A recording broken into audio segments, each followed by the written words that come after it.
5:30. And first up at 5:30, an I-Team investigation. Every year, Connecticut's legislature passes bills that impact schools and children, but is anyone making sure those laws are followed? The I-Team has learned there is often no oversight of education-related bills. And Channel 3 consumer investigative reporter Cassidy Williams joins us now to break down who is responsible for keeping schools in line with the law. Cassidy. Well, during our back-to-school coverage this past August, the I-Team discovered nobody at the state was following up on a law about student-athlete safety. And something a lawmaker told us made us want to look deeper into the issue. On the football field, the rules are clear. Break a rule, and there's a set penalty. Like if a lineman moves before the snap, it's 5 yards for a false start. But what happens when a school breaks a rule? For example, if a school does not have an emergency action plan or EAP for athletics, something required by state law. It's like any other law. I don't know that the state follows up on certain things until something happens, unfortunately. That was Representative Nicole Claridis-Detria's answer when we asked her about the EAP bill in August. An I-Team investigation found dozens of schools did not have their athletic EAP publicly posted like the law requires. We wanted to know if it's true that it's common practice for lawmakers to pass a bill that doesn't include any consequences or follow-ups. A search of recent education bills passed, and we found other examples. Like the law that requires schools to have menstrual products in all bathrooms, or the law mandating schools have a specific plan to address bullying and teen dating violence. Read both bills closely, and there's nothing about how the laws will be monitored or enforced. How do we know which schools are following the law if no one's checking on them? So I don't think you would be able to fully say that every district was complying with every single law. Representative Jeff Curry, a Democrat, spent 10 years on the Education Committee and the last 2 as the co-chair. He says the State Department of Education does not have the capacity to keep track of every mandate.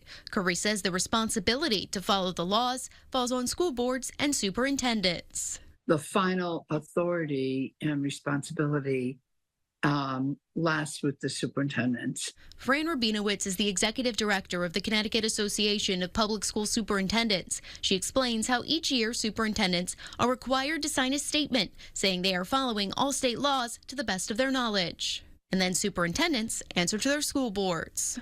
We do know that things do fall through the cracks from time to time, and districts are understaffed and are trying their best to focus on student needs. Patrice McCarthy is the executive director of the Connecticut Association of Boards of Education, or CABE. McCarthy says while many education bills do not outline enforcement, consequences can come in the form of a lawsuit.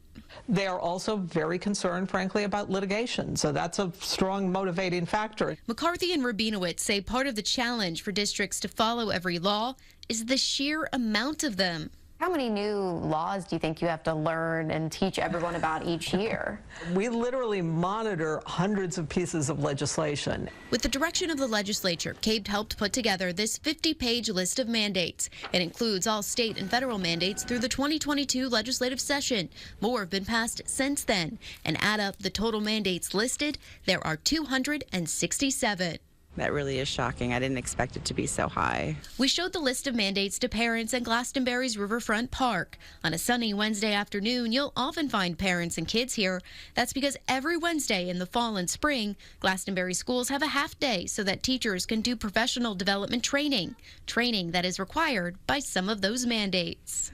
That seems very, very difficult to keep track of 267 anythings. Curry isn't running for re-election, but he hopes the mandate list helps guide lawmakers moving forward. At one point, we passed that there had to be a Leif Erikson Day celebrated in districts. So it's kind of reevaluating what the legislature sometimes thinks it knows best to see how that's impacting our districts and if they have the ability to actually follow through with what we hope they are.